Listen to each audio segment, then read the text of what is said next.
This is a single leg diagonal forward lunge.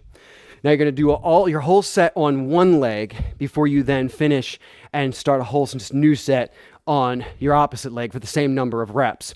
You can do this with weights. You can hold the weights just at your sides, shoulders back and down, like you put them in your back pockets, cores braced in there, and then you just let those weights kind of just drop to either side of that front leg if that's how you're going to hold them there.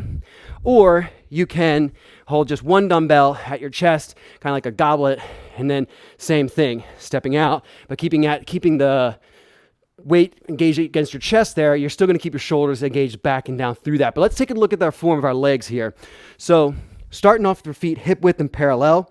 That parallel point is really key because the stationary foot's going to remain facing the direction forward when your other foot steps out. So this foot's going to step out about a 45-degree angle.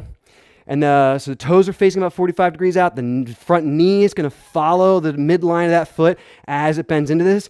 Back leg remains straight, and the back knee actually remains pointing the same direction as those back toes as well. Even though it's not directly over the foot, it's pointing the same direction as the back foot. And then when you come back up, you're going to thrust through your heel, toes come up first, and use your quad and your glute to really power through that, bringing yourself back up to standing each time.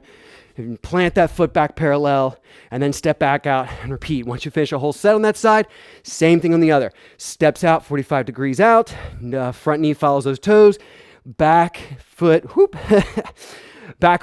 stays facing forward as the back knee. We are getting tired from these exercise videos.